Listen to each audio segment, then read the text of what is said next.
Hello friends, welcome back to my channel. This is going to be a little bit of a longer video again. I am combining the last 2 months of summer, all the books that I read and their reviews into one video, so this will cover August and September. I just never found the time to record, but I do still want to cover everything I've read, and I'm just gonna go ahead and get right into it. So the first thing that I read in August was The Book That Broke the World by Mark Lawrence. This is the second book in the Library Trilogy fantasy series, which primarily follows a girl named Lavira and a boy named Ivar, and Lavira is taken in to become a librarian in this huge magical and mysterious library, and Ivar was born and raised in the library with his siblings. And there's time travel shenanigans, there is this ancient war being waged by powerful beings, a really cool and intriguing setting, which is like probably the best part of this series for me. And this was a 4 out of 5. Really enjoying the series overall. There was a new point of view and storyline in this book that I enjoyed. There were some slow bits in the middle, but I just love the world building and setting of this series. And there are some cool characters and creatures, including a cat named Wentworth, who is awesome, and I'm just looking forward to seeing how the craziness wraps up in book 3, which comes out next year.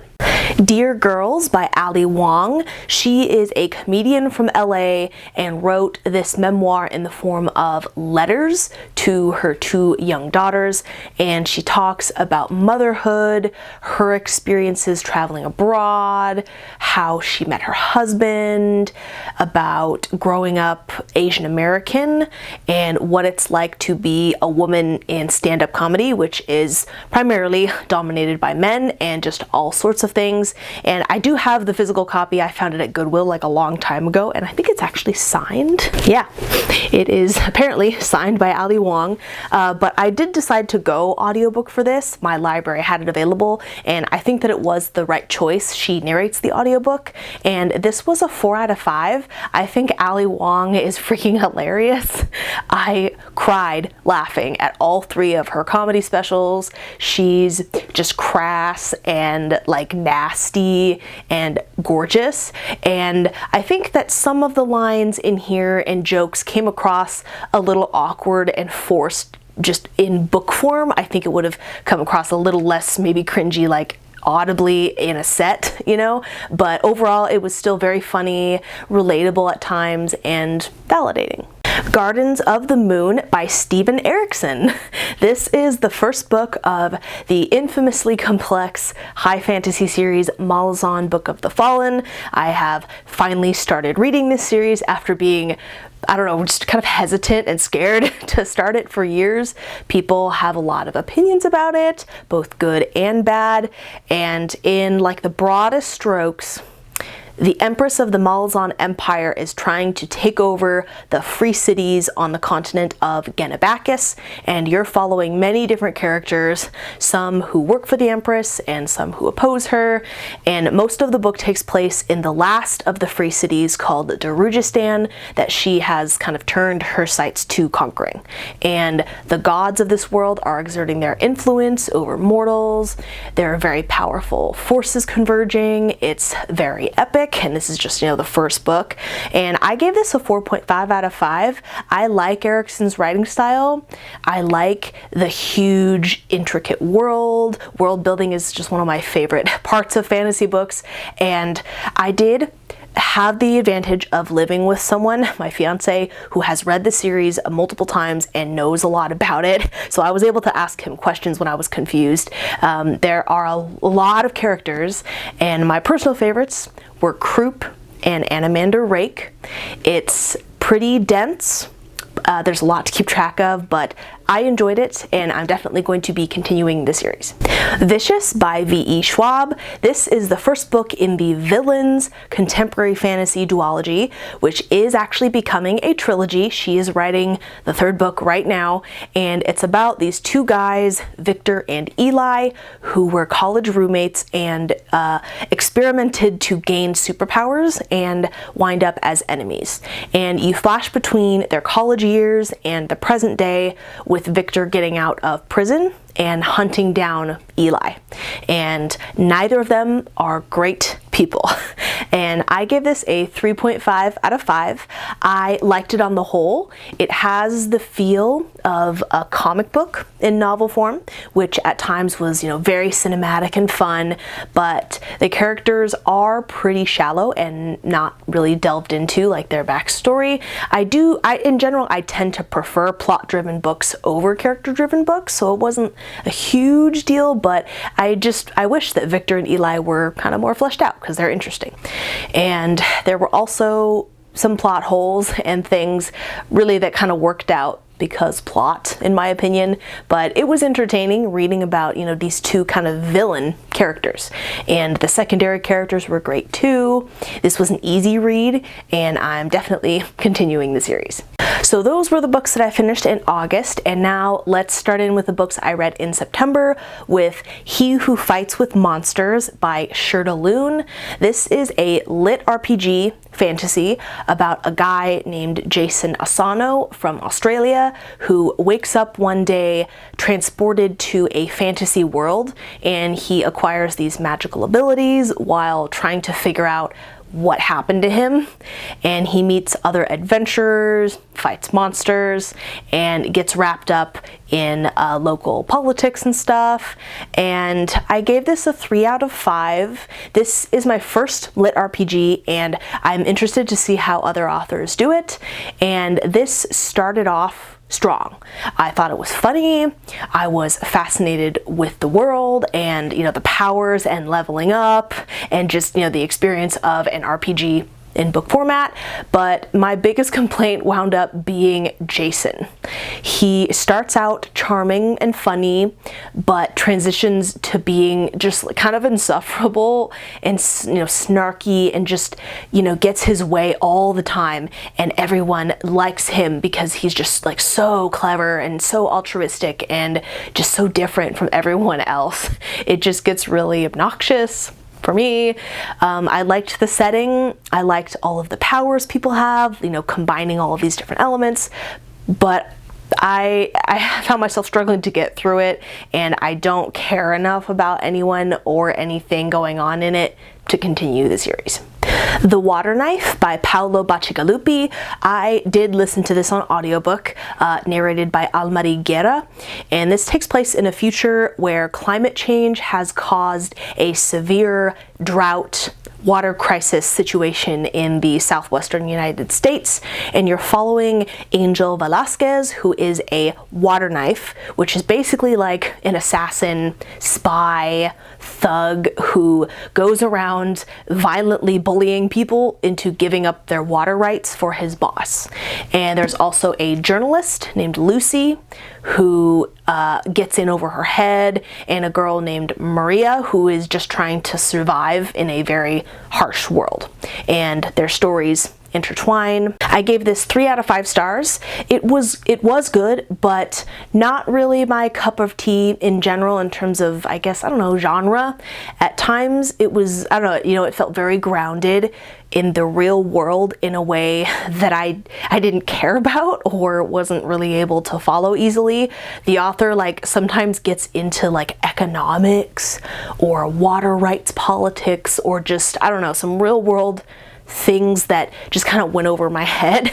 And I saw someone else who also gave this 3 stars on Goodreads said it very well, just that the author is just smarter than me. And I felt that sometimes. Otherwise, the writing was fine. The characters were good. There were some intense, action scenes, but If you've ever read or heard of the book Dry by Neil Shusterman, that also involves struggles over water scarcity in the Southwest, but I just enjoyed the sensational nature of Dry more than what went on in this book. Magpie Murders by Anthony Horowitz. This is about an editor named Susan who gets the unfinished manuscript of a book called Magpie Murders by a very successful murder mystery author, and she realizes that the end of the book is missing. And shortly after, she finds out that the author is dead.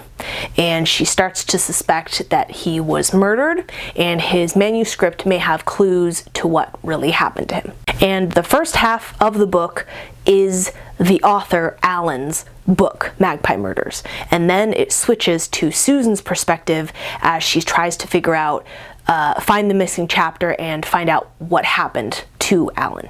And this was fun. I really enjoyed it. I gave it 4 stars. The meta nature of this book was fun. I don't have much to compare this to because I haven't read a whole lot of murder mystery whodunits, so I can't really say like if it was cliche or done well or done poorly, but I enjoyed it. I personally don't try to solve like the murder myself. I just let the author show me everything, and there were, 2 very satisfying and separate reveals to 2 different stories in one book. And I read Moriarty years ago by the author. I love Sherlock Holmes, and I also enjoyed that, so I would read more from the author. Returns by Mark Lawrence. This is a short story collection of 2 stories set in the world of his library trilogy fantasy series that I mentioned earlier. They feature a few characters from the main series, and the first story is about searching for a book that has changed hands many times, and the second story is about the way that one man interprets and understands the same book as he rereads it in different decades of his life. And I gave this 3 stars. It was okay. It was good. Mark Lawrence writes very quotable books and short stories. There are some great quotes, but I don't know, overall I just didn't love it, especially because his other short story set in this world called Overdue was a 5-star. It was great, but these 2 were just okay. But looking forward to the final book in the trilogy of the main series, which is coming out next year. House of Earth and Blood by Sarah J. Maas. This is a contemporary fantasy set in a world with modern day technology, but also has magic and various fantasy races. And it's the first book in the Crescent City series. This is the Barnes & Noble special paperback edition, and it's about a girl named Bryce who is half fae, half human, and an angel named Hunt who have to work together to solve a couple different mysteries, the main ones being a missing object of power, the murder of Bryce's best friend Danica, and these sudden killings that might be related to everything. And this was like a 3.75, rounded up to 4. I know what to expect from a Sarah J. Maas book at this point, and it was exactly that. What made this, kind of different is that this is the first time, so I have the physical copy, but I did audio, and it was the first time I've done an audiobook for a Sarah J. Maas book. I did specifically the graphic audio version, which has a full cast, music, and sound effects, and it was cool. It was a fun way to switch it up. I would recommend doing it that way. I think that, this is thick. Her books are always so long. I think that this was a little longer than it needed to be. There is like major info dumping at the start, which I didn't love, but the last like 20% of the book was very intense and captivating. There's a strong theme of grief and loss with Bryce's story.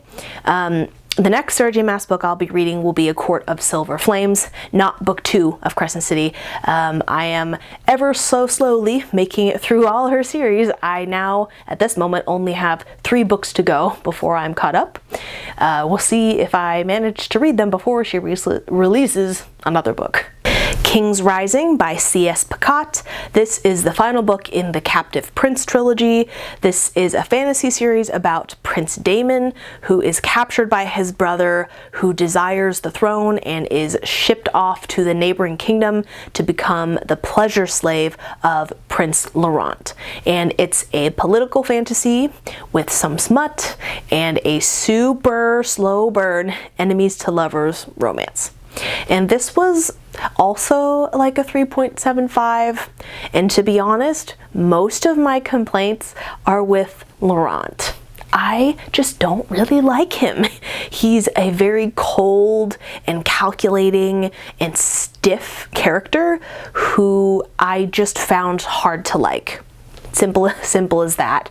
The relationship between Daemon and Laurent is complex, and I appreciate that, but still, the bad guys get their just desserts, but this ended very abruptly, I think. I wish there had been something showing Daemon and Laurent's future post-events in this book. I did enjoy the series overall, even though it wasn't quite what I was expecting going in. I was expecting way more smut and BDSM, but it really tapers off after the first book. I like Pacat's writing style, and I'm looking forward to reading more from her. Rendezvous with Rama by Arthur C. Clarke. I did listen to this on audiobook as well, narrated by Peter Gannon. This is a sci-fi classic about the exploration of this gigantic cylindrical object that scientists call Rama that enters our solar system. It's very plot-driven, focused on exploration inside Rama, discussing like theories as to what it's doing here, what purpose things inside it might serve, and solving problems with these like specific parameters. It's hard sci-fi, and I really enjoy that stuff. It was fascinating to me. I love space and the idea of aliens and alien planets and just all these hypothetical what ifs. I gave this 4 stars. This is technically the first in the series, but I don't know, I've just seen not great things about the sequels, and apparently this was originally meant to be a standalone anyway, so I think I'm gonna quit while I'm ahead, and I won't be reading the other books, but I had a great time with this one.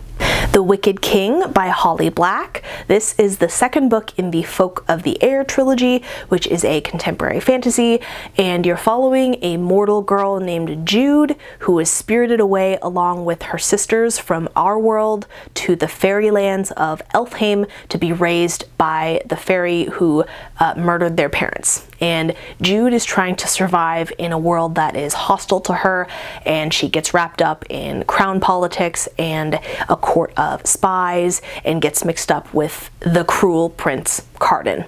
And obviously, spoilers for the first book, so I won't get into details, but I gave this 5 stars. I love Holly Black's fae.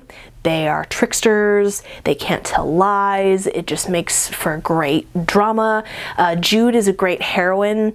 I enjoy the complicated relationship between her and Carden, and this is heavy on court politics, and Jude has to work super hard to keep her tenuous grasp on the power she has attained.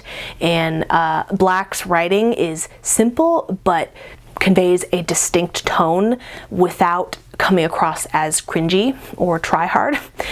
This has very just desperate vibes, very dangerous, and I'm just really enjoying the series. And the last book I read in September was Hide by Kiersten White. I did listen to the audiobook for this, and that was narrated by Emma Galvin. This is a horror thriller about these 14 people who participate in a week-long hide-and-seek contest in an abandoned amusement park for a cash prize. And people start to disappear, and it becomes clear that this isn't just, a fun competition, and it's more deadly than it first appeared. I was thinking that I might finish this in October, which is why I started reading it for spooky season, but I managed to finish in September. And I had been looking forward to this for a while, for a couple years, but I sadly gave this 2.5 stars.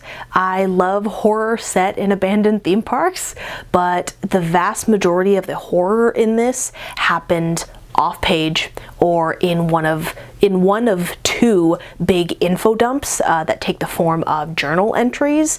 There isn't as much tension as you might imagine in this. There's too much exposition, even though this book is on the shorter side, it's not that long. And the author had a point she was trying to make about privilege and generational disparities, but it wasn't well incorporated and came off as heavy-handed and just rushed at the end. I had a couple questions also about the ending itself. This was very not what I was hoping for. I would recommend, though, if it sounds kind of interesting to you and the setting sounds good to you, I would recommend trying Fantastic Land by Mike Bachoven instead. I read that last year and enjoyed it. Or an older theme park horror that's one of my favorite books is Full Tilt by Neil Shusterman. So yeah, this was a letdown. And those are all the books that I read in August and September, the end of summer. It is officially fall now, and I'm looking forward to reading some spooky books. I am currently reading, it's not really spooky, but for book club for October, our book pick is The Shadow of the Gods by John Gwynne. So that has been on my shelf for a while, so I'm excited to get into that. I'm like 70-ish pages in and enjoying the world building so far, the Norse-inspired world building. And I'm currently listening to The Watchers by A.M. Shine, I think is the name. I'm nearly done with it.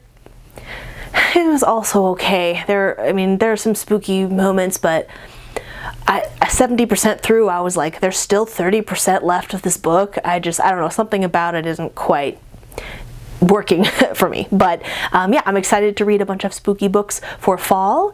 I'm gonna miss the warm weather, but I love the changing leaves, and the cool weather's nice and getting all cozy. But yeah, I hope that you enjoyed, and this is gonna be another long one since I forgot to film in August, my August wrap up. So anyway, thank you so much for joining, and I hope you have a great day, hope you have a great read, and I will see you guys next time. Bye!